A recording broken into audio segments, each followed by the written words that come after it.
착오가 아니라면 착오가 되기 위한 요건, 필요한 요건이 뭐냐라는 겁니다. 뭡니까? 표시. 동기가 표시가 되면 된다라는 겁니다. 됐죠? 자, 그리고 동그라미 2번 보니까 상대방에 의해서 유발된 동기의 착오는 동기를 표시해야만 착오를 이유로 취소할 수가 있는가? 아니죠? 상대방에 의해서 유발된 동기의 착오는 동기가 표시될 필요가 있습니까? 없습니까? 없습니다.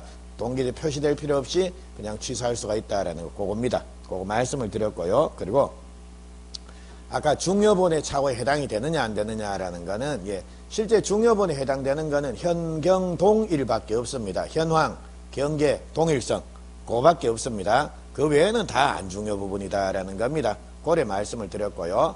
자, 이제 자, 착오는 딱 하나만 제가 더 말씀을 드리고 넘어가겠습니다. 그게 뭐냐라고 하면 자, 경합이라고 하는 건데 요거 한번 보시죠.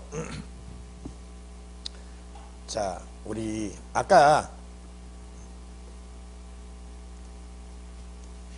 자, A라는 애가 B로부터 땅을 샀다라는 겁니다. 근데 얘는 농사 지으려고 농진주라고 샀는데 이게 실제 대부분 경작이 불가능한 하천부지라는 겁니다. 이런 경우에 아까 토지의 현황, 경계에 관해서 착오가 일어났다라고 이런 말씀을 드렸지 않습니까? 그럼 이때 자, 지금 A는 을과의 요 매매 계약 요거를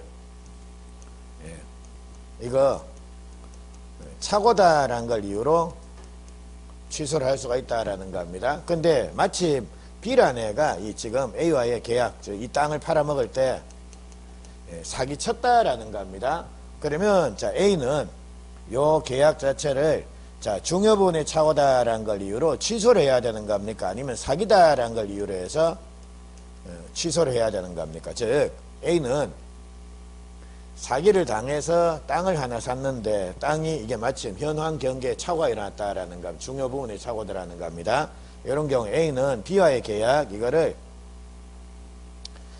이거 착오 취소를 해야 됩니까? 아니면 사기 취소를 해야 되는 겁니까? 아니면 둘 다 할 수 있습니까? 어떻습니까? 둘 다 할 수가 있습니다. 그거를 요래 부릅니다. 권리가 경합한다라고 요래 부릅니다. 그리고 경합한다라는 것 자체는 권리가 여러 개가 생기는 겁니다.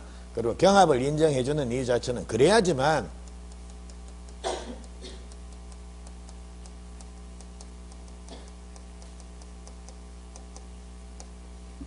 권리자를 두텁게 보호한다라는 취지에서 권리가 여러 개가 다 인정이 됩니다. 자, 한번 보십시오. 만약 A가 이거 착오 취소 안 되고 사기 취소는 안 된다 이래 돼버리면 자, 착오를 이유로 취소를 하려고 법원에 소를 제기했는데 판사가 뭡니까? 이거 안 중요하네 해가지고 취소 안 해줬습니다. 그럼 나는 권리 구제를 받을 방법이 없지 않습니까? 그러니까 착오 취소가 안 되면 다시 사기 취소도 할 수 있도록 이렇게 허용을 해주는 게 권리자 보호에 만전을 기할 수가 있다라는 겁니다. 자, 그럼 자, 이 권리 경합이라고 하는 거 요거는 자, 권리가 생기는 거는 자, 요때 한 개가 생기는 겁니까? 두 개가 생기는 겁니까? 권리 경합이라고 하는 건 권리가 한 개 발생한다라는 겁니까? 두 개 발생한다라는 겁니까? 두 개. 됐죠? 그러니까 권리가 생기는 건 두 개가 생긴다라는 겁니다. 그럼 두 개가 생겼는데 이거 권리 행사입니다. 권리 경합되는 경우 권리 행사. 자, 이거는 즉 A는 자, 요 착오 취소하고 사기 취소 이거를 자, 두 개가 있으니까 이거를 선택적으로 행사해야 되는가 아니면 중첩적으로 행사할 수가 있는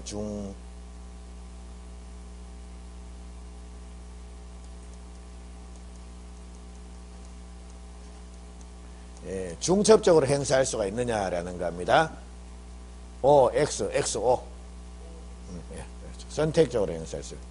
중첩적으로 취소한 거 또 취소하고 그럼 취소 안 한 거 아닙니까?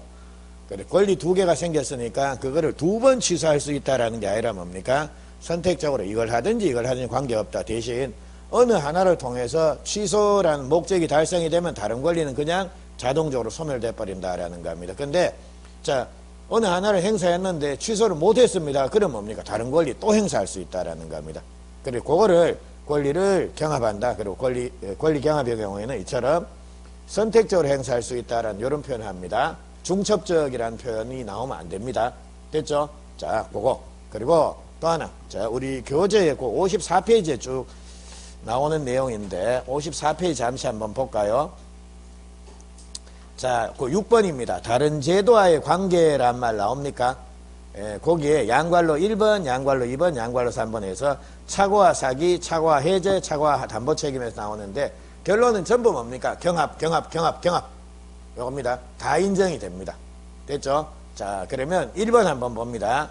표의자가 상대방이나 제3자의 기망으로 착오에 빠졌다면 표의자는 선택적으로 자, 기망을 이유로 해서 사기 취소도 가능하고 착오, 중요분의 착오다라는 걸 이유로 착오 취소도 가능하다라는 겁니다. 그리고 양괄로 2번입니다. 착오와 해제해서 요래 나오는데 요거는 요런 상황입니다. 자, 지금 A가 A, B가 두 명이 계약을 체결했는데 A라는 사람이 B의 채무 불이행을 이유로 해서 이 계약을 해제를 해버렸습니다. 근데 B라는 애는 이미 해제가 된 계약 이걸 다시 취소할 수가 있느냐라는 겁니다. 요게 문제가 된 겁니다. 그래서 요건데 자 보십시오. 자, 우리 해제의 경우에는 원상회복 의무라는 걸 지게 되는 겁니다. 원상회복은 선악불문, 이익현존 여부 불문하고 언제나 받은 거 싹 다 돌려줘야 되는 겁니다. 근데 취소가 되면 처음부터 무효가 되면 부당이득 반환해가지고 이거는 선악에 따라 반환 범위가 달라진다라는 겁니다. 그래서 이제 B의 입장에서 오면 이 계약이 해제되는 것보다는 자기가 이 계약을 취소하는 게 훨 유리하다라는 겁니다. 이런 경우에 B는 이미 해제가 돼버린 계약 이거를 다시 자기가 유리하다라고 하면 그리고 취소 사유가 있다라고 하면 뭡니까? 다시 취소하는 거 요것도 가능하다라는 겁니다. 자, 여기 결론입니다.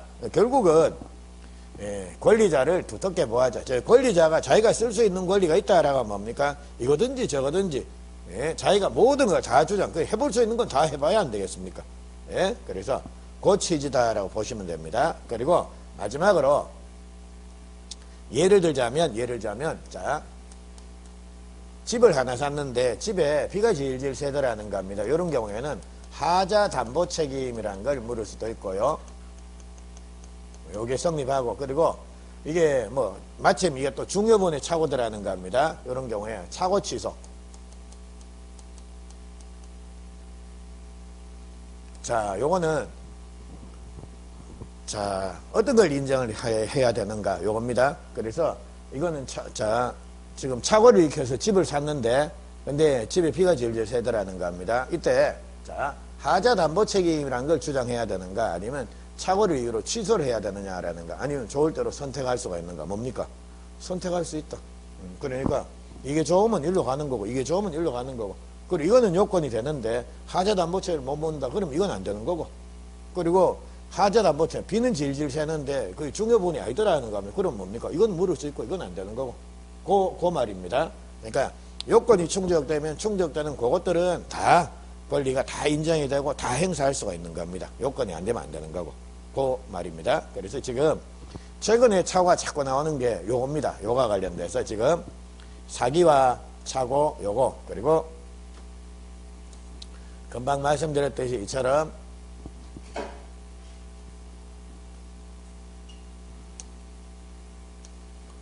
자 이미 계약이 해제된 후라고 하더라도 다시 취소를 할 수 있습니까 없습니까? 있다라는 거 됐죠?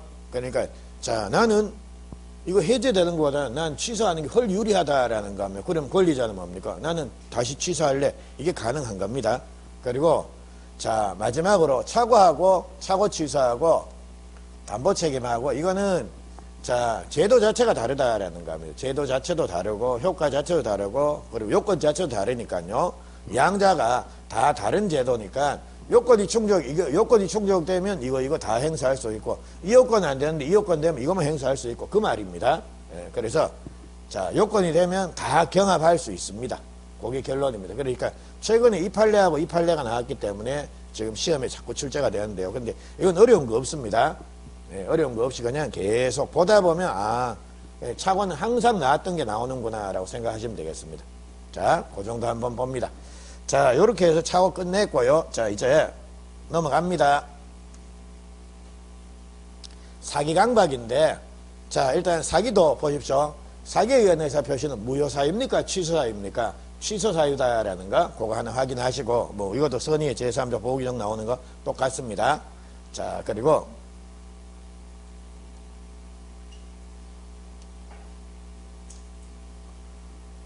자 사기 강박은 이제 요 요건입니다. 그래서 우리 그게 교재가 자 55페이지 56페이지 7페이지에 걸쳐져 나오는 요 내용을 제가 좀 설명을 드리겠는데요.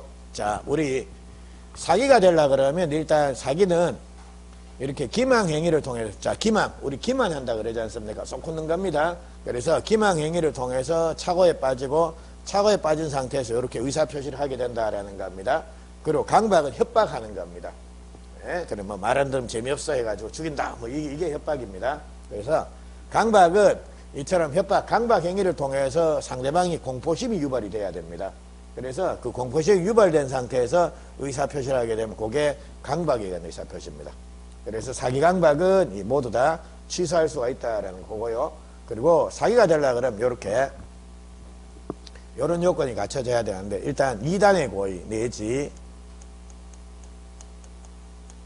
2중의 고의가 필요하다라고 요래 부릅니다. 2단 고의, 2중 고의 요건 뭐냐라고 하면 기망행위를 통해서 착오에 빠뜨리려는 요 고의 한 개 착오에 빠뜨린 상태에서 의사표시를 지키려는 요 고의 한 개 요 두 개가 있어야지만 사기가 된다라는 겁니다. 됐죠? 그래서 요게 2단 고의다라고 요래 부르고요. 그리고 기망행위입니다. 기망행위 그러니까 사람에게 그릇된 관념을 가지게 하는 일체의 행위가 전부 기망행위인데 말이 어렵죠? 그래서 기망행위는 그냥 쏙 걷는 게 전부 기망이다라고 보시면 됩니다. 근데 예를 들자면 적극적으로 허위의 사실을 날조하는 것도 기망이고요. 이미 착오 상태에 빠져있는 사람한테 안 가르쳐주는 것 그것도 기망입니다. 그러니까 기망의 종류는 제한이 없습니다. 자 예를 들자면 봉이 김선다리가 대동강 물에 지푸라기를 쫙 풀었다라는 겁니다. 꽁꽁 얼렸습니다. 그리고 지나가던 애를 한 명 딱 잡아갖고 나불나불 하는 겁니다. 이건 좋은 논이고 뭐고 해서 요것도 기망 맞습니다. 근데 이렇게 봉이 김선다리가 막 애를 꼬시고 있는데 제가 옆으로 실 지나가다 이래 들었습니다. 그래서 딱 보니까 야 넌 정말 좋겠다라는 겁니다. 그래서 이제 제가 김선다리한테 자 이거 내한테 파세요 이래 된 겁니다. 근데 그러면 김선달이 뭡니까? 사실 이거 논이 아니고 강에 강물 올려놓은 거야 해서 가르쳐줘야 되는데 김선달이가 뭡니까? 그래요? 얼마에 사실래? 이렇게 얘기하는 겁니다. 그러니까 김선달이는 저한테는 적극적으로 기망을 했습니까? 안 했습니까? 안 했죠. 전 이미 제 혼자 착오 상태에 빠져있다라는 겁니다. 그거를 안 가르쳐주는 거 그것도 기망행위가 되는 겁니다. 그래서 기망행위는 종류에는 제한이 없다라는 겁니다. 그러니까 적극적으로 허위의 사실을 날조하는 것도 기망이고 이미 착오에 빠져있는 사람한테 안 가르쳐주는 것 그리고 경우에 따라서는 침묵하고 있는 것 이것도 기망이 될 수 있습니까? 없습니까? 있다라는 겁니다. 그러니까 아무 소리 안 하고 그냥 자 이미 착오에 빠져서 뭐 어떻게 할래요? 뭐 막 하는데 그냥 빙그레 한번 웃어주는 겁니다. 그렇습니까? 해가지고 예, 그것도 기망이 될 수 있습니다. 예, 그래서 종류는 제한이 없다라는 겁니다. 근데 자 제가 금방 침묵도 기망이 된다 그랬죠. 자, 침묵하고 있는 거 안 가르쳐 주는 거 요것도 기망행위입니다. 근데 자, 지금 이 시간 예. 비가 오는 오늘 이 점심때쯤 여기에 자, 울산 시내에는 한 건의 사기 사건도 없겠습니까? 지금 이 시간에 누군가 사기치고 있겠습니까? 아주 사기도 없는 아주 평화로운 상태겠습니까? 누군가 어디가 사기치고 있겠죠. 근데 여러분들 왜 안 가르쳐 줍니까? 그 사람한테. 당신 사기당하고 있습니다. 라는 걸 왜 안 가르쳐 줍니까? 여러분은 고지 의무가 없습니다. 그래서 고지 의무가 있는 사람이 안 가르쳐 주면 그거는 사기입니다. 근데 고지 의무가 없는 사람은 침묵하고 있더라도 그건 사기가 될 수가 없습니다. 그러니까 여러분은 그 사기당한 사람한테 고지 의무 자체가 없습니다. 근데 이 고지 의무라고 하는 거 자, 요거는 우리 판례를 좀 기억을 해야 되는데요. 이게 주로 아파트 분양과 관련돼서 이런 일이 많이 생겼습니다. 자, 아파트를 분양하는데 분양받는 고객이 자, 아파트 단지 인근에 뭐 시설물이 하나 생긴다는데 이게 뭐예요? 라고 물은 겁니다. 근데 그게 쓰레기 매립장이다. 아니면 화장장이다. 혹은 공동묘지다. 소위 말해 혐오시설들입니다. 그러니까 이런 거 옆에 있으면 아파트가 뚝뚝뚝뚝 떨어집니다. 근데 이걸 안 가르쳐 줍니다. 예, 그래, 아이고, 뭐, 별거 아닙니다. 해가지고 이렇게 넘어갔다라는 겁니다. 이런 경우에는 이거는 고지 의무가 있는 겁니다. 그래서, 자, 아파트 단지 인근에 쓰레기 매립장이 있다, 혹은 화장장이 있다, 공동묘지가 조성될 예정이다. 뭐 이런 것들입니다. 그래서 이런 것들은 고지 의무가 있으니까요. 이런 것들을 안 가르쳐주고 침묵하고 있으면 이거는 뭡니까? 기망행위, 사기가 되는 거예요. 사기, 아파트 사기 분양이 되는 겁니다. 됐죠? 자, 근데 이번에는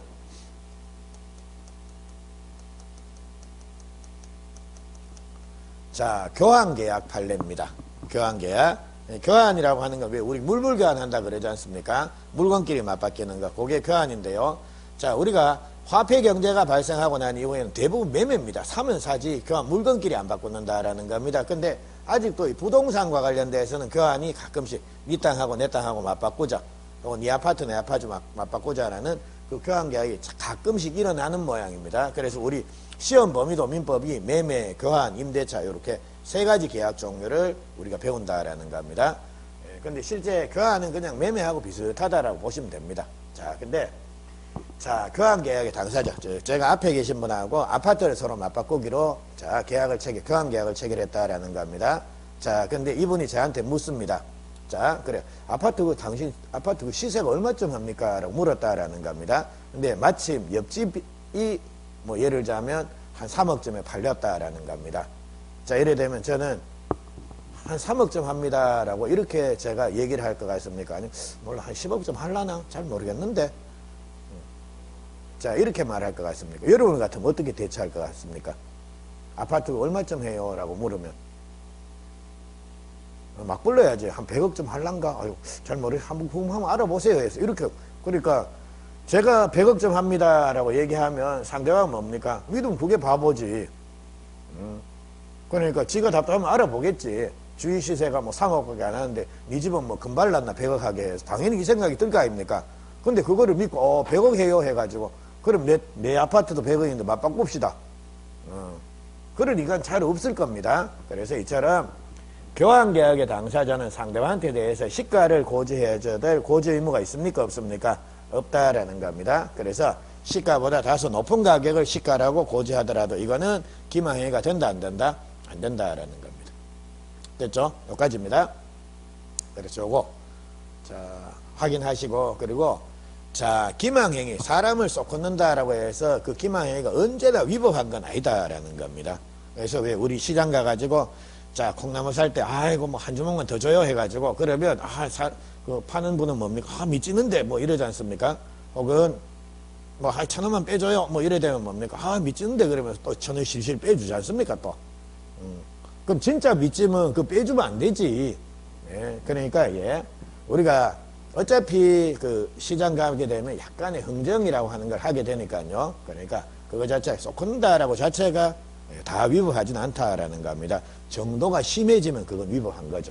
예, 그래서 그거와 관련돼서 이제 백화점이 변칙 세일 하다가 걸렸다라는 겁니다. 그러니까 대부분의 백화점입니다. L백화점, S백화점 뭐 다 요 마트도 있대 뭐 앞에. 예, 근데 하여튼 그런 백화점들이 여성복을 출하를 하면서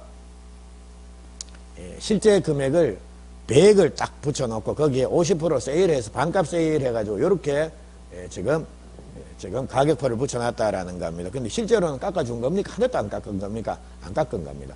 근데 여러분들 백화점 가가지고 가격 흥정하십니까? 그럼 뭔가 좀 내가 좀 쭈글쭈글 안 해줍니까? 백화점 가가지고 좀 깎아줘요 해서 이래 되면 동네 시선들 다 내한테 쏠리고 안 그렇습니까? 그러니까 백화점이 그걸 노린 겁니다. 그러니까 가격 결정에서 제일 중요한 요소인 가격, 구매에 있어서 제일 중요한 요소인 가격. 이거를, 백화점 오는 사람 같으면 이거 안 깎더라, 보통.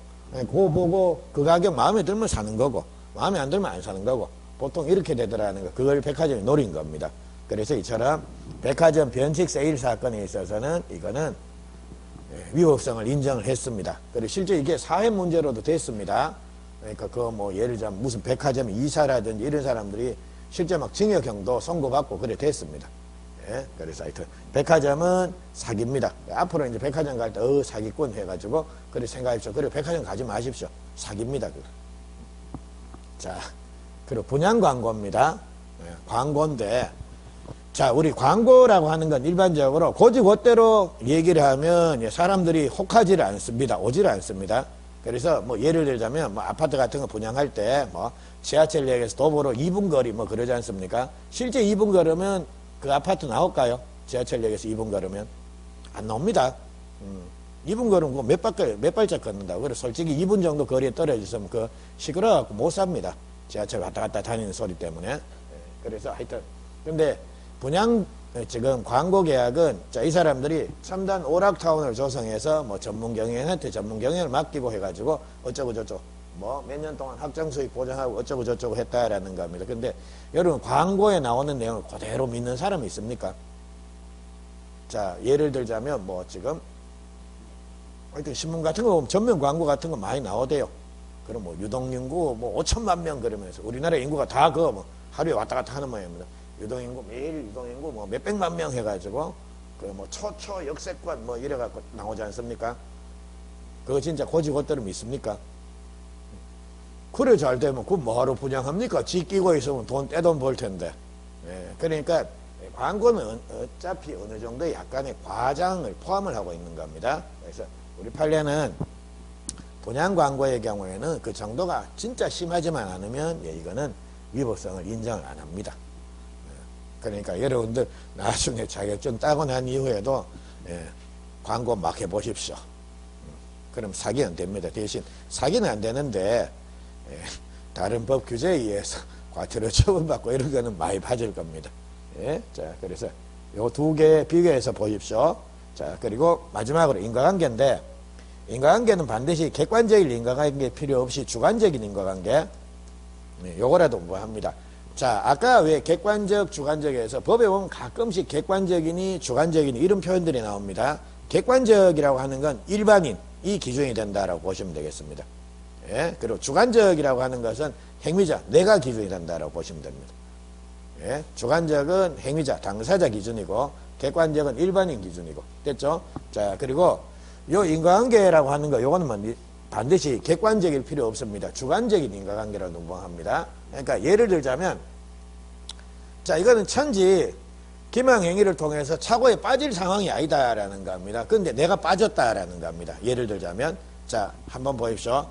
달을 따다가 당신한테 당신 집에다가 갖다 드릴 테니까 3억 원만 주세요. 그럼 달 따다가 집에 갖다 주면 3억 원을 주세요라고 하면 여러분들 같으면 그거 믿겠습니까? 달 따갖고 집에 갖다 넣을 집이 그만큼 큽니까? 그것도 알지 않습니까?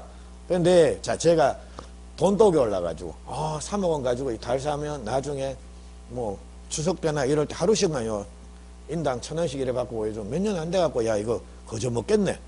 그리고 뭐 하여튼 전 인류한테 다 보여주면 뭐 1년도 안 돼갖고 본전 금방 뽑겠네. 본전 뽑고도 낫겠는데 이래다 갖고 제가 뭡니까 3억 원을 덜컹 집어준 겁니다. 그런데 자, 시험을 집어줬다. 일반인 같으면 이건 전혀 착오 상태에 빠진 게 아니다라는 겁니다. 근데 뭐는 저는 돈독이 올라가고 착오 상태에 빠졌다라는 겁니다. 이거 사기입니까? 사기 아닙니까? 사기입니다.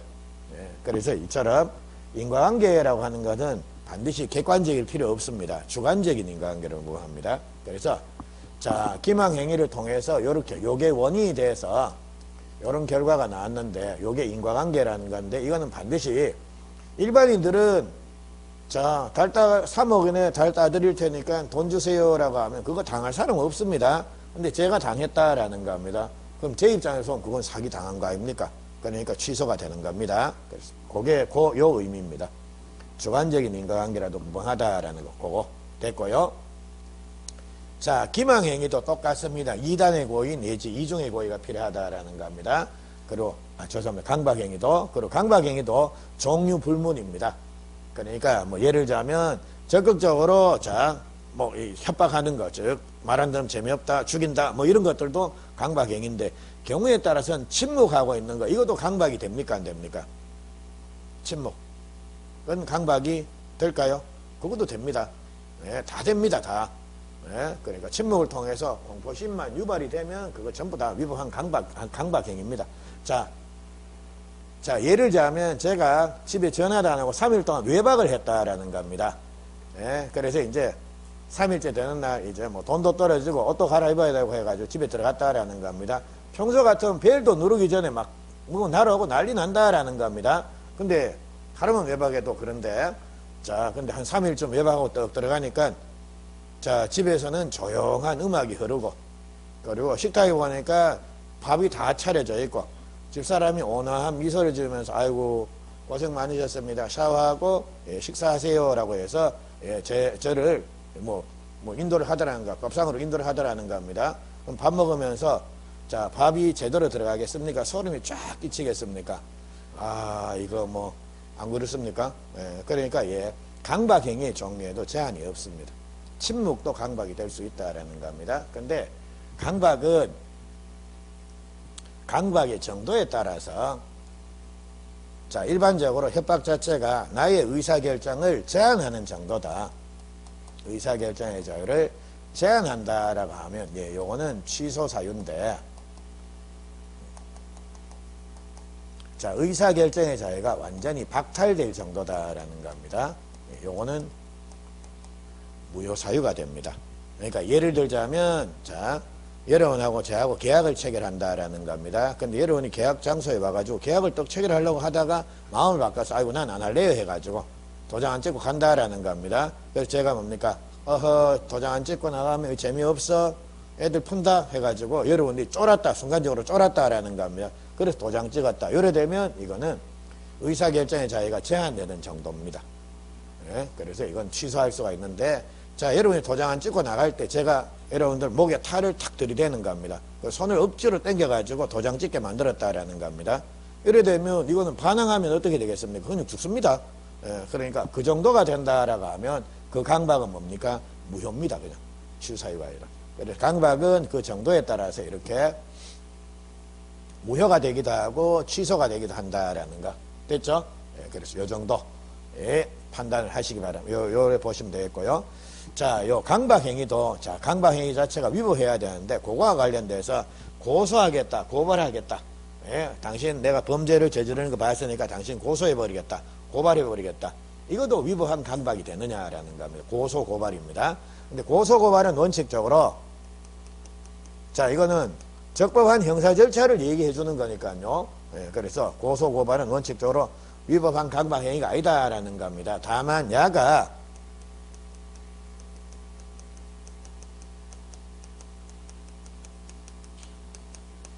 예, 부정한 이익하고 결부가 된다라는 겁니다.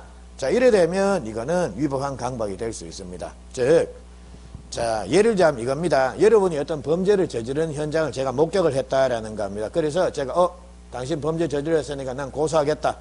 네, 자, 이래 되면 이렇게 얘기하는 거 자체는 여러분이 그 말을 듣고 쫄았다라고 하더라도 자, 그거는 위법한 강박이 아니다라는 겁니다. 근데 자, 여러분이 범죄를 저지른 걸 제가 보면서 자, 그래, 이거 내가 범죄 저지른 거 봤는데 당신 그 무슨 땅 있지? 아니면 차 있지? 그거 내한테 뭐 설값에 넘기든지 아니면 공짜로 안 좀 정의하지 않으면 내가 고소해버리겠다. 고발해버리겠다. 이런 겁니다. 그러니까 이거는 소위 말해 고소를 빙자해가지고 뭡니까? 지 부정한 이익 챙기는 겁니다. 그래서 이래 되면 요거는 고소, 고발이라 하더라도 위법한 강박행위가 될 수가 있다라는 겁니다. 그리고 마지막으로 인과관계가 있어야 되는데 이것도 주관적인 인과관계로 충분하다라는 겁니다. 자, 요거 한번 얘기해 볼게요. 자, 주관적인 인과관계라도 무방하다라는 요거는 자, 예를 들자면 자, 제가 길을 가는데 A라는 애가 이제 저의 앞을 탁 막아서는 겁니다. 네, 막아섰는데 얘가 이제 키 130, 몸무게 뭐 40.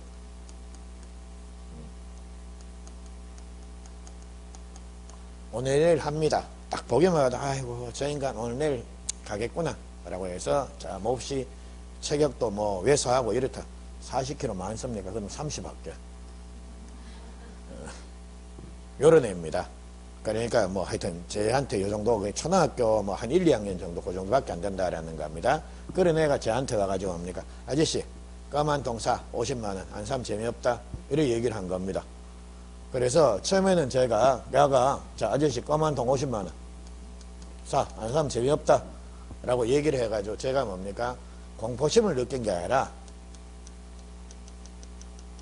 아이고 야가 이거 내 안 사주면 오늘 굶어 죽겠구나 싶어 불쌍해가지고 아이고 알았다 해가지고 한 통 사줬다라는 겁니다. 이거는 강박이 됩니까 안 됩니까? 안 되죠. 인과관계가 없습니다. 근데 요번에는 그 다음날 되니까 이 인간이 와가지고 아저씨 오늘은 100만원 사 이래 된 겁니다. 그러니까 제가 한 번은 그냥 도와줄 수가 있지만 이놈의 인간 쉽지 않습니까? 그래서 이제 제가 100만 사라고 할 때 이제 한 대 쥐어박으려고 손을 쓱 들었다라는 겁니다. 근데 이제 자 여기에서 이제 깍두기들이 막 형님 해가지고 막 쫓아오더라는 겁니다.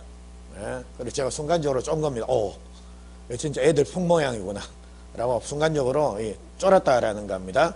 근데 실제로 얘들은 어디 가냐라고 하면 제 뒤에 여기에 형님이 큰 형님이 있었습니다. 예, 야한테 가려고 오는 건데 이 뒤에 막 쫓아오니까 야가 아저씨 까만 통 100만 원 안 사면 재미없어 해가지고 애들 푼다. 이때 마침 이 타이밍상 이렇게 올리는데 이제 막 쫓아오니까 제가 어이구 애들 푼 모양이구나 쫄아갖고 네 얼마 해요 해가지고 100만 원을 줬다라는 겁니다. 그래서 이거는 일반인들이 보기에는 공포심을 느낄 상황입니까? 아닙니까? 아니죠. 야들은 지금 여 쫓아간다라는 겁니다. 근데 저는 뭐라고 판단한 겁니까? 아, 얘들이 전부 야 부하들이구나. 그래, 내가 안 사면, 오, 나를 뭔가 위해를 가하겠구나. 그래서 쫄아서 사줬다라는 겁니다. 그러면 이것도 위법한 강박이 됩니까? 안 됩니까? 된다라는 겁니다. 됐죠? 그래서 인과관계는 반드시 객관적일 필요 없습니다. 주관적인 인과. 내가 쫄면 됩니다. 내가 당하면 그게 사기고, 남들 안 쫄아도 내가 쫄았습니다. 그럼 뭡니까? 그게 강박입니다. 자, 여기까지 가시죠. 그래서 사기 강박은 여기 지금 제가 이렇게 몇 개들 이렇게 써놨는데 야들이 전부 다 판례입니다. 이런 거 위주로 해서 시험 문제 나온다라고 보시면 되겠습니다. 그래서 그거는 우리 교재에 다 정리가 잘 돼 있습니다. 예, 그래 그거 한번 보시면 됐고요. 자, 그리고 59페이지 보시면 그 의사표시의 효력 발생 시기에서 나오는데, 자, 요것도 그냥 그림 하나로 정리를 한번 해버릴게요.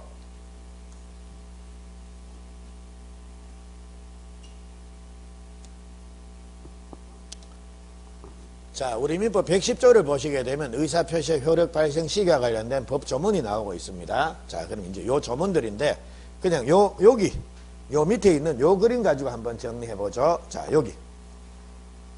자, 갑이 을한테 의사표시를 했다라는 겁니다. 그럼 이 의사표시에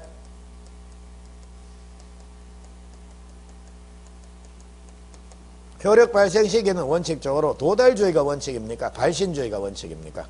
의사표시는 도달주의. 이게 원칙입니다. 상대방이 있는 의사표시는 상대방한테 도달이 된 때 효력이 생긴다라고 되어 있죠. 이게 원칙입니다. 다만 예외적으로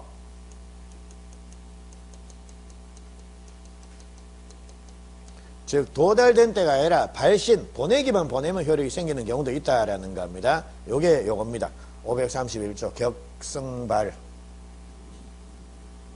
자, 격지자 간의 계약에 있어서 승낙의 의사표시, 요거는 발신주의를 취한다라는 것 됐죠? 그리고 요거는 우리 교재 60페이지입니다. 자, 핵심에서 민법상 발신주의를 취하는 경우에서 1, 2, 3, 4, 5 나오는데 2번만 밑줄 하나 쳐놓으십시오. 격지자 간에 있어서 계약에 승낙해가지고 531조입니다. 동그라미, 그 2번, 그것만 밑줄 하나 쳐시고요. 딴 것들은 발신주의가 몇 개 나오는데 시험 나오지 않습니다. 그러니까 요거 딱 하나만 좀 보고 가시라는 겁니다. 그래서 원래는 도달주의인데 예외적으로 발신주의 취하는 경우에서 1번, 2번, 3번, 4번, 5번 나오는데 2번만 보기 밑줄 하나 칩니다. 격지자 간의 계약의 승낙. 요거는 발신주의입니다. 요래만 해놓고요. 요번엔 요겁니다. 자, 이제 갑입니다. 갑이 의사표시자인데, 갑이 의사표시를 발송하고 난 후에, 즉 발신 후에 얘가 사망하거나 자, 능력자, 맛이 같다라는 겁니다. 요래되면 얘가 보낸 의사표시는 영향받습니까? 즉 무효가 됩니까? 아니면 전혀 영향 안 받습니까?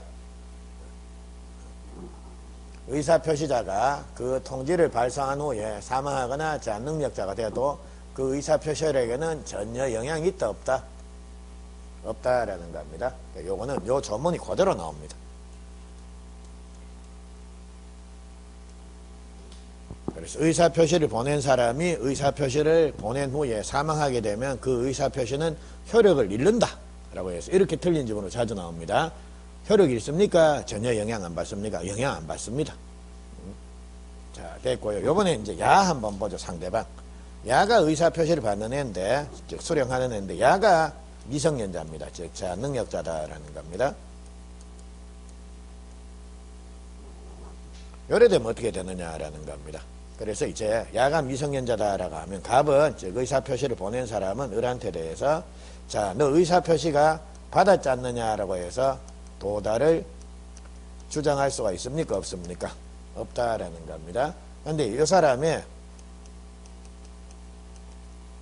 법정들인 엄마 아빠가 도달 사실을 알았다라는 겁니다. 이런 경우에는 야 아저씨 보낸 편지 받았지 해서 도달을 주장할 수 있습니까? 없습니까? 있다라는 겁니다. 요게 112조입니다. 조문 한번 보시죠.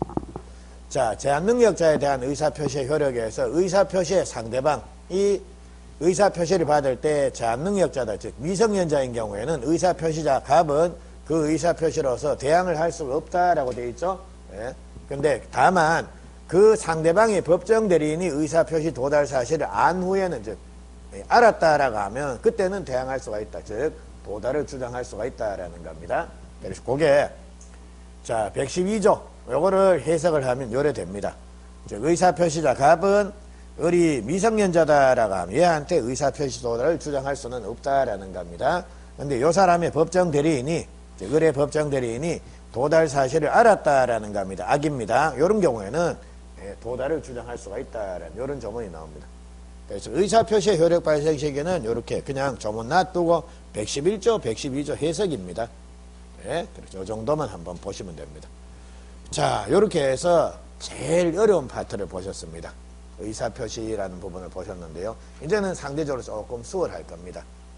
그래서 오늘 처음 수업을 들어오신 분도 계시는데 그냥 그래 생각하십시오. 아, 재수 없다. 그래 생각하십시오. 그냥 오늘로서 액땜했다라고 생각을 하십시오. 근데 그 지난 시간에 들어오셨으면 조금 더 수월하게 이해가 될 수가 있고요. 근데 물론 오늘 말고 그 다음 시간에 들어오면 이거는 영 이제 나중에 되면 더 힘들어집니다. 다음 시간 때는 이거보다 제가 요거 봤죠 해가지고 진도가 팍팍팍 걸어 나가야 되니까 이해를 더 못할 수가 있습니다. 그러니까 그냥 뭐 나쁘지도 않고 좋지도 않은 상황입니다. 그래서 하여튼 앞으로 가면 조금 나아지겠지라고 생각을 하십시오. 그리고 실제 제일 어려운 부분 했습니다. 그리고 요 뒤에 나오는 부분들은 지금 의사표시보다는 이론적으로 복잡하고 이런 것도 없습니다. 그러니까 조문들이 많으니까 그냥 딱딱딱딱 떨어집니다. 조문 외우고 이래 되면 이제는 뒤에는 상대적으로 조금 수월해집니다.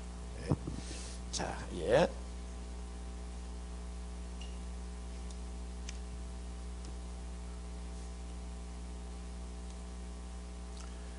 자, 이제 대리를 보시겠는데요. 요거 보시기 전에 제가 광고 하나 하고 할게요. 제가 우리 요번 주 다음 주 토요일 날 그렇게 민법을 그렇게 2회에 걸쳐서 특강을 하기로 했는데 1회는 그러니까 민법 총칙하고 계약 부분, 그거는 이제 민법 총칙하고 물권 부분인데 그 부분은 이제 이미 자료를 거기 넘겨놨습니다. 근데 그거는 요렇게 합니다. 순서대로 안 하고 물권법부터 할 겁니다. 물권법 하시고 민법 총칙 하시고 이래 하는데요. 근데 평소에 하여튼 수업을 못한 조금 미진했던 부분, 그런 부분을 조금 더 강조를 드릴 텐데, 근데 일부러 밑에 답을 다 달아놨습니다. 보시면서 그냥 밑에 제가 한 41문제인가 40문제인가 고려 되던데, 근데 하여튼 그거를 그냥 보시면서 바로 좀 편리하라고 이렇게 달아놨는데, 근데 밑에 답이 바로 있으니까 자꾸 눈이 글로 바로 가버립니다. 그러니까 이제 나중에 복습용이나 이런 거 하실 때 조금 그런데, 근데 이래 생각하십시오. 하여튼 특강을 들으시든지 안 들으시든지 반복입니다. 계속 똑같은 내용 그걸 계속 반복을 해야 됩니다. 그래서 제가 반복을 위해서는 오히려 밑에 해설 싹 다 달아놓고 그게 나을 것 같아서 하여튼 고려 해봤는데, 하여튼 실험 중입니다.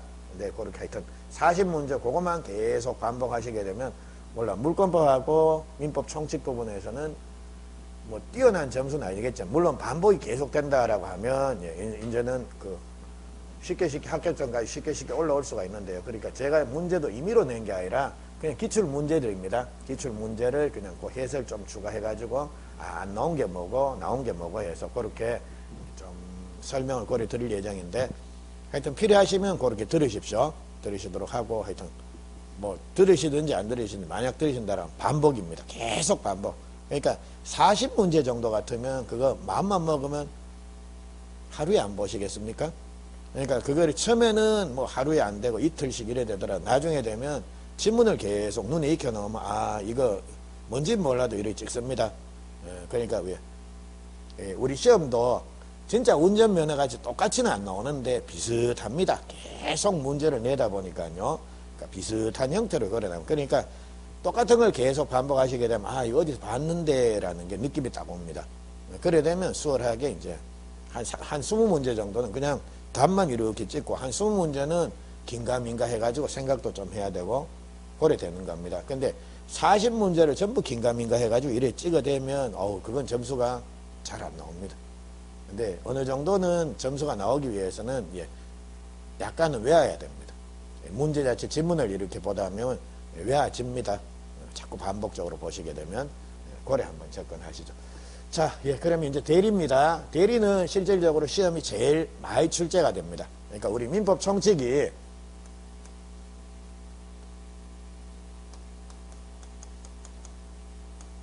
10문제가 출제되는데 자, 제일 먼저 법률행위, 그 다음에 지금 우리가 본 의사표시, 그리고 세 번째가 이게 대리, 그리고 무효 취소, 그리고 조건 기한해 가지고 요래 나오는데 자, 무효 취소는 그냥 한 개입니다. 그리고 조건 기한은 나올 때도 있고 안 나올 때도 있고 나오면 한 개입니다. 이것도 요 정도. 그리고 법률행위 여기에서는 최소한 2개 내지 3개. 그리고 의사표시 이게 들쭉날쭉합니다. 그러니까 적게 나올 때는 한 문제, 많이 나올 때는 3문제까지 고리 출제가 됩니다. 한 문제 같으면 통정허위 표시겠지.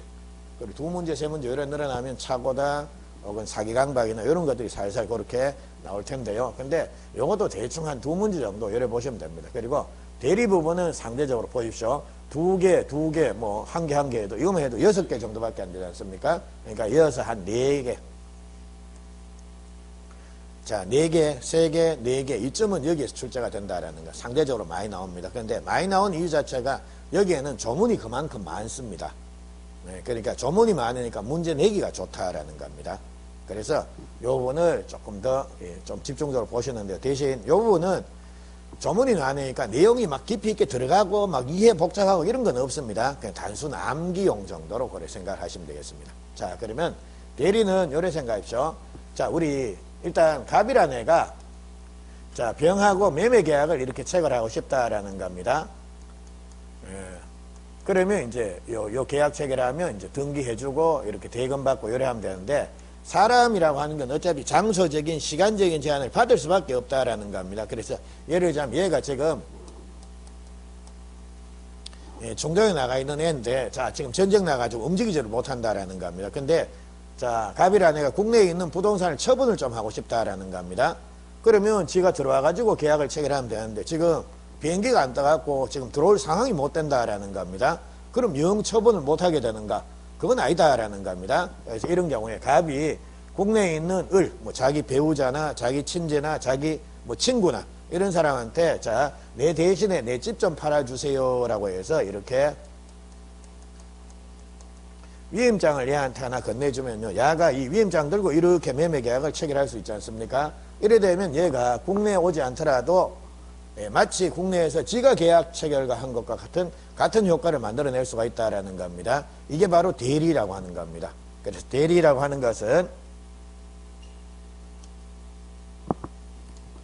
자, 이처럼 대리인이 본인을 위해서 법률행위, 즉 계약을 체결함으로써 이 계약의 효과를 누구한테 직접 기속시키자라는 겁니까? 본인한테 기속시키는 제도, 요거를 대리다라고 요래 부른다라는 겁니다. 그럼 대리는 등장인물이 3명이 등장합니다. 그러니까 본인이 나오고요, 그리고 대리인이 나오고, 그리고 계약의 상대방이 나오고, 요 3명이 등장한다라는 겁니다. 그러면 본인하고 대리인 사이의 관계입니다. 즉 위임장을 주는 관계, 요거를 대리권 내지 대리권 관계다라고 요래 부릅니다. 그리고 위임장 줘가지고 이제 야가 위임장 받았으니까 계약을 해야 될 거 아닙니까? 그래서 자 얘가 법률행위를 하는 관계. 우리 법률행위 계약이라 그랬죠. 근데 법률행위 야가 대리에 오면 그 법률행위를 뭐라고 부릅니까? 대리행위. 그리고 법률행위가 예를 들자면 물권법에 가면 이 법률행위를 뭐라고 부르면 되겠습니까? 물권행위. 그리고 법률행위가 공법에 가면 뭐라고 부르면 되겠습니까? 공법행위. 상법에 가면 상행위. 되겠죠? 그리고 그 계약이 자 우리 앞에서 법률행위는 계약이다라고 말씀을 드렸는데 그게 자 이렇게 변신을 많이 합니다. 대리에 오면 그게 대리행위라고 요래 불리고요. 물권법에 가면 물권행위다라고 요래 부르고, 걔가 법률행위가 계약법에 가면 뭡니까? 계약이다라고 요래 부르고, 그리고 법률행위가 가족법에 가면 뭡니까? 신분행위다, 가족행위다라고 이래 부릅니다. 행위 이렇게 끝나면 야가 법률행위구나 이래 생각하시면 됩니다. 자, 그러면 이 대리행위를 요렇게 했다, 계약을 요렇게 체결했다라는 겁니다. 근데 계약 효과가 요렇게 귀속이 됩니다. 그래서 이제 요렇게 두 명 계약을 체결하는 관계, 요거를 대리행위 관계 혹은 대리행위라고 요래 부릅니다. 그리고 요렇게 대리행위를 했으면 그에 따른 대리 효과, 계약의 효과가 생겨야 될 거 아닙니까? 그게 대리 효과인데 대리 효과는 시험에 안 나옵니다. 자, 요건 딱 하나. 자, 대리 효과는 대리인한테 귀속이 됐다, 본인한테 귀속이 되는 겁니까? 본인한테 직접 귀속이 되는 겁니까? 직접. 그게 딱 하나입니다. 자, 그러면 이제 여기 대리권 여기서부터 시작을 합니다. 그럼 대리권이라고 하는 건 어떻게 하면 생겨나느냐라는 겁니다. 발생 원인인데, 자, 우리 민법은 이 대리권이라고 하는 거 요거를 법정대리, 임의대리 요렇게 구분해서 보고 있습니다. 그래서 법정대리라고 하는 것은 엄마 아빠입니다. 미성년자의 법정대리인이 친권자라는 사람 아닙니까? 그래서 그게 법정대리입니다. 그래서 법정대리권은 그럼 어떻게 발생이 되느냐라는 겁니다. 그러면 이거는 법정대리는 말 그대로 뭡니까?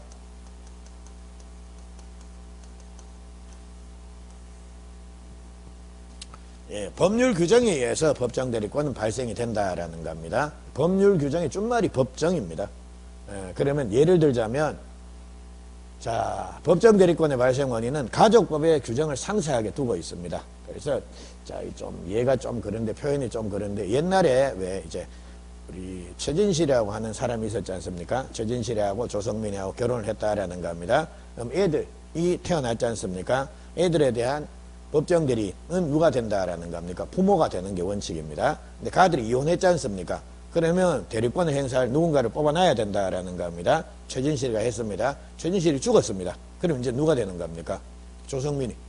그 가도 죽었다라는 겁니다. 그러면 이제 뭡니까? 법원이 정해줍니다. 누가 애들 복지에 제일 나을지 이래 봐가지고 외할머니 네가 해라. 그래서 이렇게 정해준다. 그게 전부 어디 나온다라는 겁니까? 민법에 가족법에 그렇게 순서를 쭉 정하고 있습니다. 그래서 법정이란 말이 나오면 그냥 법에 규정이 있겠지라고 생각하시면 됩니다. 그리고 그 규정들은 우리 시험 범위에는 없습니다. 전부 다 가족법에 나오는 내용이고. 그리고 두 번째, 자, 임의대리라고 하는 게 있는데, 임의대리는 우리가 보는 대리는 대부분 임의입니다. 회사에 그 수많은 대리 있지 않습니까? 김대리, 이대리, 박대리, 조대리, 무대리 많지 않습니까? 가들이 전부 대부분 임의대리인이다라는 겁니다. 그럼 임의대리인, 야들은 그러면 어떻게 하면 임의대리인이 되느냐라는 겁니다. 그래서 얘들은 뭡니까? 위임장을 주겠지. 그래서 이처럼 대리권을 수여하는 행위가 있어야 되는데 그거를 요래 부릅니다. 대리권한을 수여하는 행위다라고 해서 수권행위다라고 요래 부릅니다. 자, 그러면 질문 드립니다. 수권행위는 모든 대리권의 발생 원인이다, 임의대리권의 발생 원인이다? 임의대리권의 발생 원인입니다. 그럼 법정대리권의 발생 원인은 뭡니까? 법률 규정. 됐죠? 그래서 이제 수권행위라는 거, 요게 임의대리권을 발생시키는 원인이 된다. 그러니까 구체적으로 수권행위는 뭡니까? 위임장 같은 거 주는 거, 그거를 수권행위를 한다라고 이렇게 표현을 합니다. 자, 됐고. 자, 이제 생겼으니까 이제 대리권의 범위, 이거를 한번 보자라는 겁니다. 법정대리권의 범위는 어떻게 정해지겠습니까? 법에 규정이 있을 겁니다. 끝. 그리고 임의대리권의 범위는 어떻게 정해지겠습니까? 수권행위를 할 때, 즉 대리권을 수여할 때 범위를 정해주면 된다라는 겁니다. 근데 구체적인 수권행위의 범위에 관련돼서 우리 대법원 판례들이 몇 개 나옵니다. 예를 들자면 계약을 체결할 수 있는 권한을 수여받은 자는, 자, 당연히 계약 체결 행위를 할 수가 있습니까? 없습니까? 있죠. 근데 얘가 계약 체결 내에 대금을 수령하더라는 겁니다. 혹은 계약을 체결하라고 대리권을 수여했는데 얘가 계약을 해제하고 오더라는 겁니다. 이런 것들입니다. 그러면 자, 계약 체결의 대리권을 수여받은 자는 계약 체결 외에 도대체 어떤 행위까지 할 수가 있고 어떤 행위는 하면 안 되느냐라는 그 문제입니다. 그래서 요거를 구체적으로 해석한 내용들이 우리 판례들이 몇 개 나오는데 요게 시험에 상당히 자주 나옵니다. 그리고 우리 지금 오늘 내드린 1번 문제가 바로 그 내용입니다. 그러면 요거는 어딜 좀 보시냐라고 하면 자, 우리 교재 67페이지 한번 볼까요?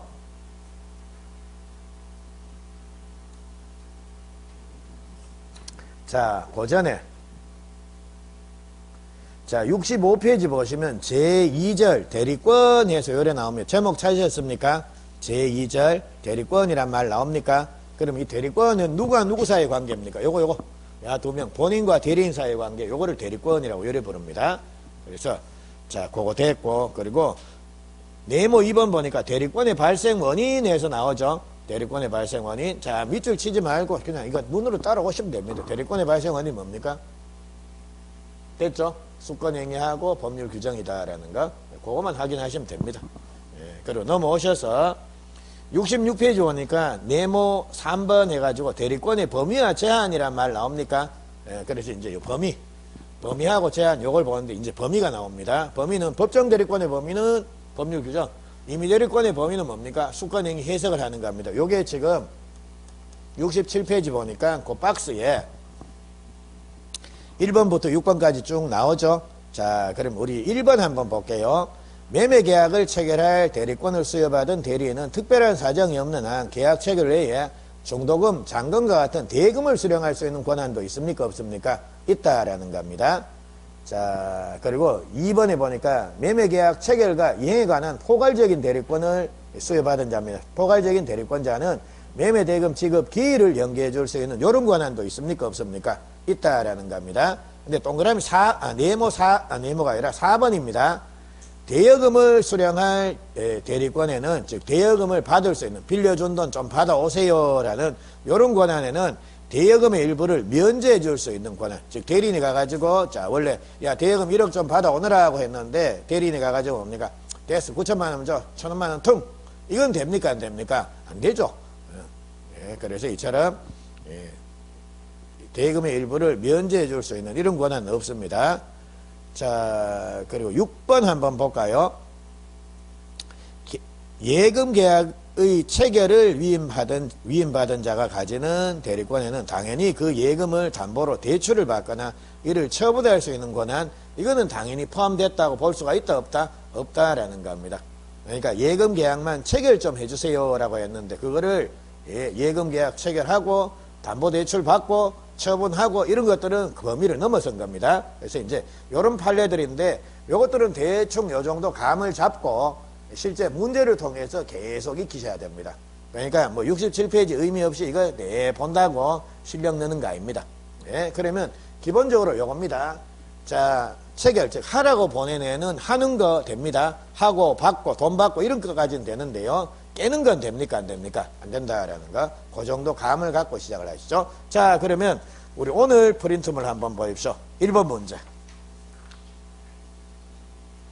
이런 형태의 문제가 비교적 자주 출제됩니다. 1번 대리권 범위에 관한 설명으로 옳은 겁니다. 기억, 예금 계약의 체결을 위임받은 자가 가지는 대리권에 당연히 그 예금을 담보로 대출받거나 이를 처분할 수 있는 대리권이 포함되는 건 아니다라는 금방 봤죠? 예, 그래서 기억 요거 맞고요. 디귿법입니다. 디귿. 대여금의 영수 권한만을 위임받은 대리인이 그 대여금 채무의 일부를 면제해 주기 위해서는 본인의 특별수권이 필요하다라고 되어 있는데, 자, 아까 봤습니다. 대여금의 영수 내지 대여금을 수령할 수 있는 권한을 위임받은 자는 자, 가서 돈 받아오는 건 되는데 돈의 일부를 깎아주는 거, 이거는 됩니까 안 됩니까? 안 된다라는 겁니다. 근데 깎아주려 그러면 그러니까 대여금의 영수 권한만을 가진 대리인들은 대여금의 일부를 면제해 줄 수 있는 권한은 없다라는 겁니다. 근데 면제해 주고 싶으면 뭡니까? 면제에 관한 대리권을 또 수여를 받아야 되는 겁니다. 됐죠? 근데 면제에 관한 대리권을 또 수여를 받아야 된다라는 걸 고 보니까 어떻게 표현합니까? 특별수건이 필요합니다라는 표현이 나오죠. 특별수건이 필요하다라는 게 바로 별도의 대리권을 또 수여받아야 되구나라는 거 그거 생각하시면 됩니다. 그래서 디귿 요것도 맞습니다. 자, 그리고 이제 니은인데 자, 그럼 봅니다. 이처럼 우리가 67페이지를 통해서 요런 권한은 요렇게, 요런 권한은 요렇게 해가지고 그 범위를 살펴봤다라는 겁니다. 그런데 자, 이런 경우도 있습니다. 야가 권한이 있긴, 대리권이 있긴 분명히 있는 것 같은데 범위가 어디까지 좀 불분명한 경우도 생길 수가 있다라는 겁니다. 이런 경우에는, 자, 이런 경우를 대비해서 이제 등장하는 점은 그게 118조입니다.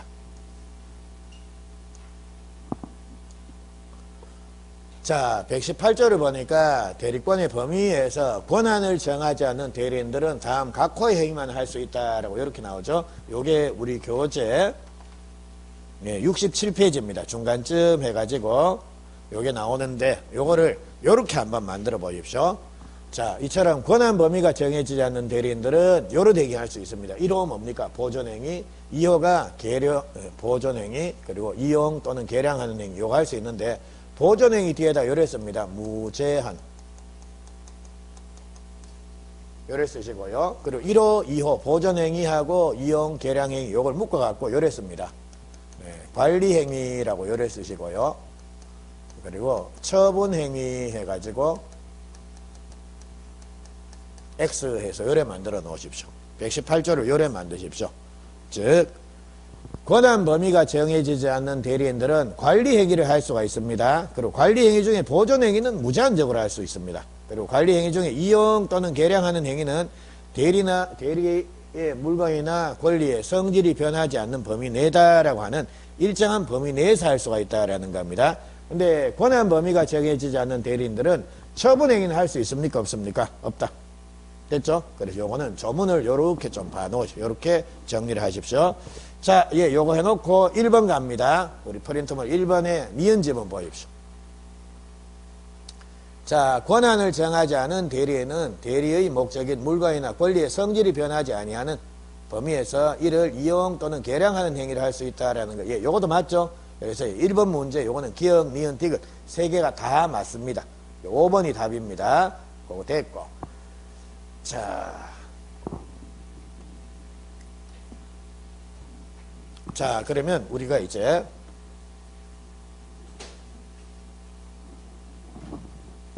범위와 관련돼서 임의대리권의 범위는 일단 수권행위를 해석합니다. 해석한 구체적인 내용이 67페이지에 계약 체결의 대리권을 수여받은 자는 대금을 수령할 수 있는 권한이 있다. 그리고 대금 영수 권한만을 가지는 대리에는 대금의 일부를 면제해 줄 수는 없다. 뭐 이런 것들 쭉 봤다라는 겁니다. 보고 그리고 요것만 갖고도 잘 해결이 안 된다라고 하면 요 118조를 봤습니다. 권한 범위가 불투명한 대리인들은 관리행위는 되는데 처분행위 안 된다. 관리행위 중에 보존행위는 무제한적으로 할 수 있는데 이용, 계량행위는 일정한 범위 내에서 할 수 있다라는 거 요까지 말씀을 드렸습니다. 자, 그러면 범위는 됐고 그 다음에 요겁니다. 대리권 범위의 제한의 문제입니다. 자, 그러면 본인이 대리인한테 대리권을 주면서 그 범위를 제한하는 이유입니다. 자, 그러면 본인은 왜 대리인의 대리권의 범위를 제한하느냐라는 겁니다. 그 이유는 대리인이 계약을 체결하면 이 계약 효과는 몽땅 누구한테 기속이 됩니까? 본인. 그러니까 야가 사고를 치면 뒤치다거리 누가 다 해야 되는 겁니까? 본인이 다 해야 된다라는 겁니다. 그러니까 모든 법률 효과가 본인한테 기속이 되니까요. 본인 갑이라는 애가 을을 믿습니까? 못 믿습니까? 아이고, 니는 좀 못 믿겠다 내가. 그겁니다. 그래서 그게 바로 대리권의 범위를 제한하는 이유입니다. 대리권의 범위를 제한하는 이유는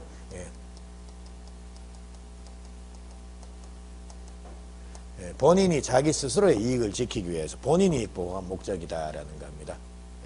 자, 그래서 요 제한과 관련돼서 124조 자기계약 쌍방대리 금지 규정이라고 하는 게 나오고요. 그리고 119조 공동대리에 의한 제한이라는 요 규정 두 개가 나오는데 요것도 그냥 조문 바로 보러 갈게요. 124조, 119조. 자.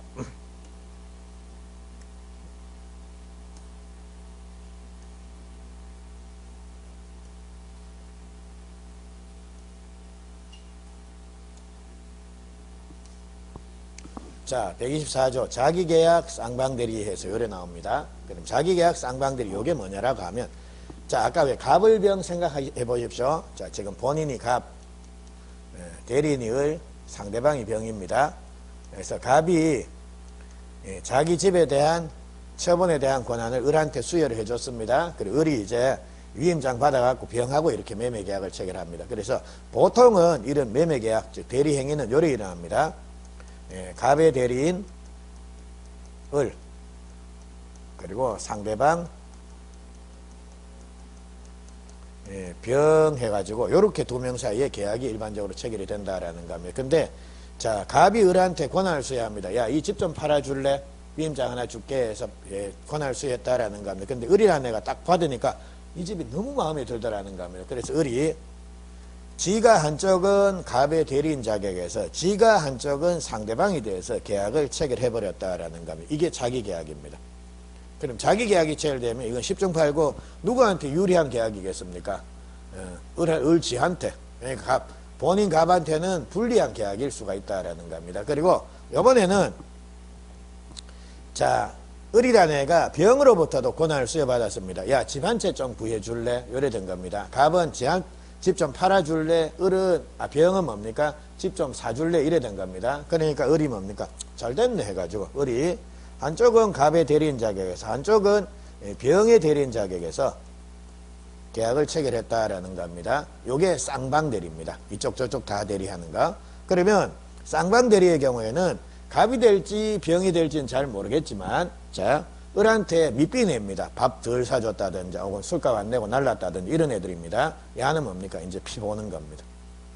됐죠? 그래서 그게 자기계약 쌍방대리가 금지되는 이유 자체는 본인 이익이 부당하게 침해될 우려가 있으니까 이렇게 금지가 된다라는 겁니다. 그래서 이거는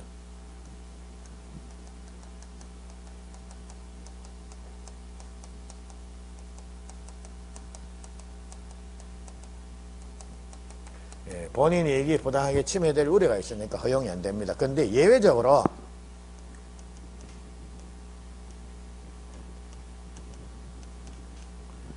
자기계약 쌍방대리가 허용이 되는 경우도 있습니다. 그거는 그 말은 결국 본인 이익이 부당하게 침해될 우려가 있습니까? 없습니까? 없다라는 말입니다. 그게 어떤 경우냐라고 한번 보십시오. 본인은 대리인의 허락이 없으면 본인을 위해서 자기와 법률 행위를 하거나 이게 바로 자기계약입니다. 이게 본인을 위해서 자기와 법률행위, 이 계약 아닙니까? 자기와 계약을 하거나 혹은 동일한 법률행위 있죠. 동일한 계약에 관해서 당사자 쌍방을 대리하지 못한다. 이게 쌍방대리다라는 겁니다. 그러나 채무의 이행은 할 수가 있다라고 열어되어 있죠. 그러니까 예외적으로 자기계약 쌍방대리가 허용이 되는 게, 자, 본인의 허락, 그리고 채무의 이행.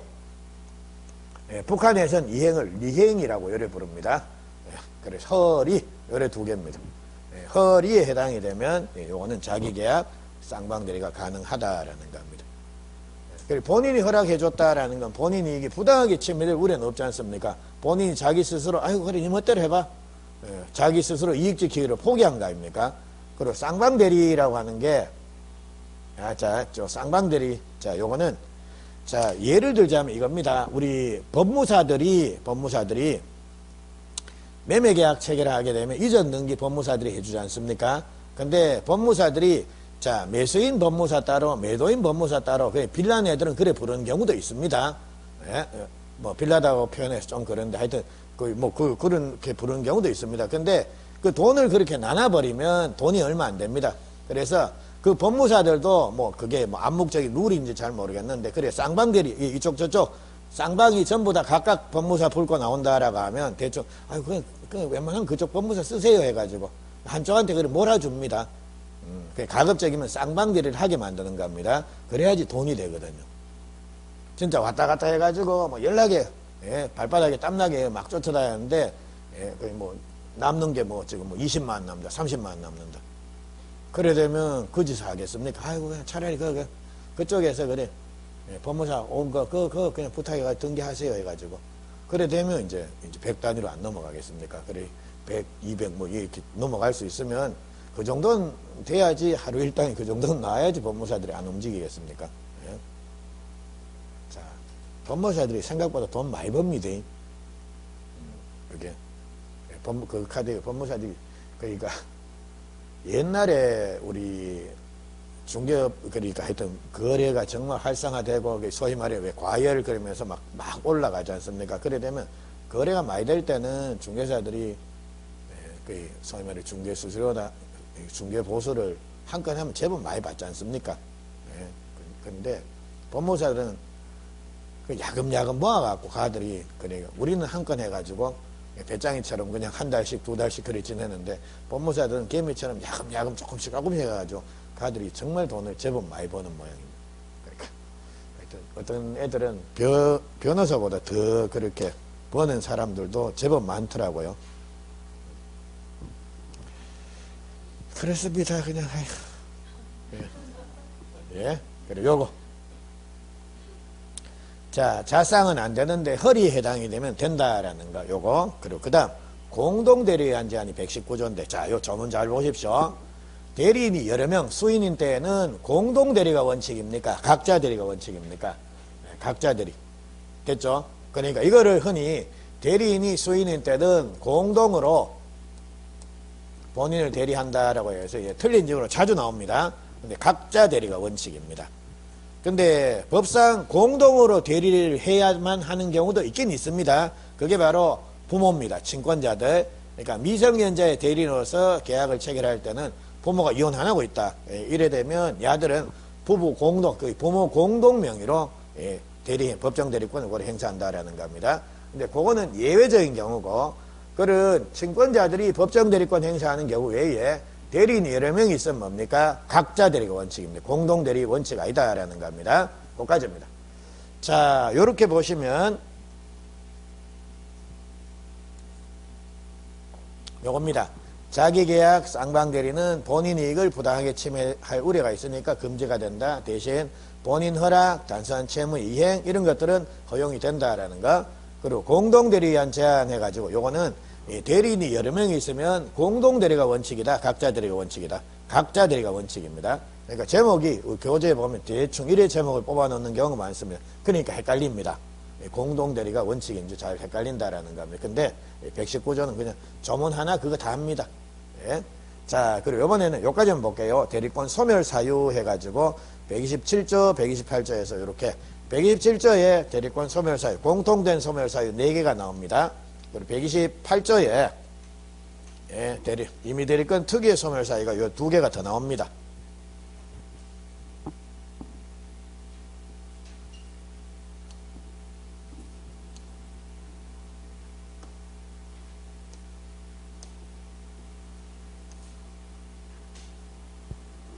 자, 127조 보니까 요겁니다. 대리권 소멸 사유 해가지고 본인 사망, 본인이 죽으면 이제 더 이상 대리인이 필요합니까? 필요 없습니까? 필요 없다라는 겁니다. 그리고 대리인 죽었으면, 대리인 사망했으면 귀신이 뭔 놈의 대리 행위를 합니까? 네. 그러니까 귀신은 항상 밤에만 활동해야 되는데 공무원들이 밤에 근무하는 공무원이었습니까? 등기소에 공무하는 공무원들이 어디 그래 하겠습니까? 그러니까 야들은 활동 시간이 안 맞으니까 대리인이 죽으면 대리권은 소멸이 된다라는 겁니다. 그리고 대리권이 성년 후견 개시가 됐다. 맛이 갔습니다. 예? 그러니까 뽑아놨는데 맛이 갔다. 이래 되면 지 앞가림도 못하는 애가 나무 대리 행위를 어떻게 하겠습니까? 예? 그래서 소멸된다. 그리고 대리인이 파산했다. 파산. 그리고 대리인이 파산하게 되면 파산은 경제적으로 사망입니다. 그리고 우리 대리행위는 재산행위를 우리가 대리할 수가 있는데 그 재산행위를 파산한 자는 지가 할 수 있습니까? 못합니까? 못합니다. 그러니까 이거는 파산했다라는 건 대리인은 재산행위와 관련돼서는 죽은 거랑 똑같은 겁니다. 요래 4개입니다. 본사, 대사, 대성, 대파 해가지고 요래 4개입니다. 그러니까 본인 사망, 대리인 성년 후견 개시, 대리인 파산 해가지고 요래 4개. 요건 단답식으로 그래 나오니까요. 그냥 외워야 되는 겁니다. 예, 그냥 외우시고, 그리고 정 못 외우겠으면 시험 칠 때 요 써놓으십시오. 책상에다가. 평소에 연습해야지 시험장 가가지고 좀 더 효율적으로 잘 안 하시겠습니까? 그러니까 써놓는 것도 괜찮아요. 그것도 요령 아닙니까? 그리고 이렇게 생각하십시오. 자, 내 쓸 때 옆에 있는 사람들 그냥 내 아무것도 안 하고 그냥 빈둥빈둥거리면서 내가 쓰는 거 지켜보고 있더라. 그러면 나는 끝까지 노력하고 있는 사람 아닙니까? 나는 땀에 대한 대가를 받아야 된다라고 그래 생각하십시오. 그리고 옆에 있는 사람 보면 니도 해라 해 권유 자꾸 하고 그럼 같이 이제 쓰게 되면 이제 전부 다 공범되면 예, 사실상 예, 분위기 좋아집니다. 예, 그래 되면 예, 안 들킬 자신만 있으면 예, 책 펴고 시험 치는 게 제일 낫지 뭐. 예, 그게 안 되니까 이제 뭐 이렇게 하는데 근데 그 조금 쓰는 거 그거는 예, 그냥 애교로 봐줍니다. 그래 대놓고 막 이래만 안 하면 그래 뭐 감독위원도 그 사람들도 사람인데 괜히 그걸 뭐 만약 그렇게 엄격하게 했다가 다 끝나고 난 이후에 앙심 품어갖고 야 그거 나와봐라 이래 돼갖고 집에 퇴근도 못하고 진짜 그런 경우 비슷한 경우를 제가 한번 봤거든요. 와 무섭더라고. 이 사람은 내가 1년 동안 다시 또 노력을 하든지 아니면 영 포기를 하고 이제 뭐 시험지 뺏기면 나가야 될 거 아닙니까? 그 사람도 막 우락부락 해가지고 열받아갖고 막 그런 거 보니까 좀 뭐 큰일 나겠구나 싶더라고. 예, 그러니까 그 사람 감독위원들도 정말 빌라나 외에는 웬만하면 그냥 그래 안 합니다. 그냥 막 이렇게 하면 몰라도 그냥 살짝 고려하면 그러니까 일부러 그래 안 잡아냅니다. 그러니까 평소에 그걸 대비해 평소에 쓰는 연습을 해보시라는 겁니다. 자, 그리고 임의 대리권 특유의 소멸 사유에서 2개가 더 나옵니다. 그래서 법률 행위에 의해서 수여가 된 대리권은 즉 법률 행위에 의해서 수여가 된 대리권 이게 바로 수권 행위를 통해서 수여가 된 대리권 즉 임의 대리란 말입니다. 그러니까 임의 대리권은 전조 경우 외에 요거 원인된 법률관계 종료에 의해서 소멸이 된다라는 겁니다. 그리고 또한 법률관계 종료 전에 본인이 수권 행위를 철회한 경우도 같다라고 요렇게 예? 자, 요 2개인데 자, 우리가 원인된 법률관계 혹은 수권행위라면 우리 대리권을 수여하는 행위가 뭡니까? 수권행위입니다. 그러니까 일반적으로 위임장 같은 거 주는 게 수권행위가 있는 건데요. 근데 자, 한번 봅니다.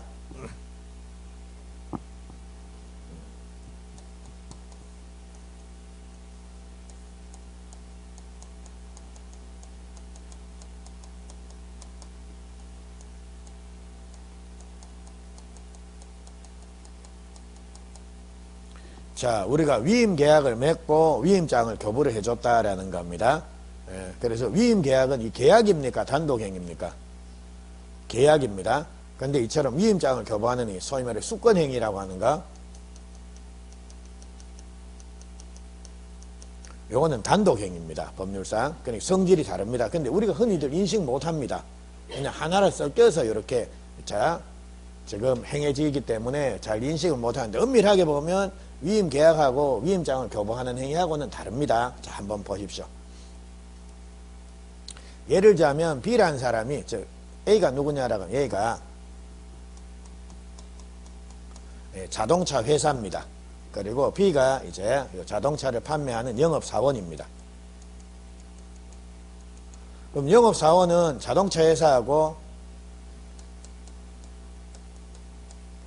고용계약을 맺겠죠. 사원이 되니까 고용계약을 맺고 그리고 회사에서 뭡니까? 차량을 판매할 수 있는 권한을 수여할 거 아닙니까? 그래서 이제 영업사원이 이제 고객들하고 계약을 체결해서 이제 그 법률 효과가 본인, 즉 본인한테 직접 기속이 된다라는 겁니다. 근데 우리 고용계약을 맺으면 고용계약이 있으면 항상 차를 팔 수 있는 건 아니지 않습니까? 그러니까 예를 들자면 야가 영업사원으로 뽑혔다라고 하면 얘는 차를 팔 수가 있겠지만 영업사원이 아니라 얘가 예를 들자면 매장을 관리하는 뭐 청소요원이다. 이렇게 고용계약이 맺었다라면 차를 팔 수 있는 권한은 없지 않습니까? 그래서 엄밀하게 보면 이 고용계약하고 대리권을 수여하는 행위는 이렇게 구별이 됩니다. 그래서 이 고용계약 이거를 대리권을 수여하는 원인이 되는 법률관계다라고 해서 이 원인된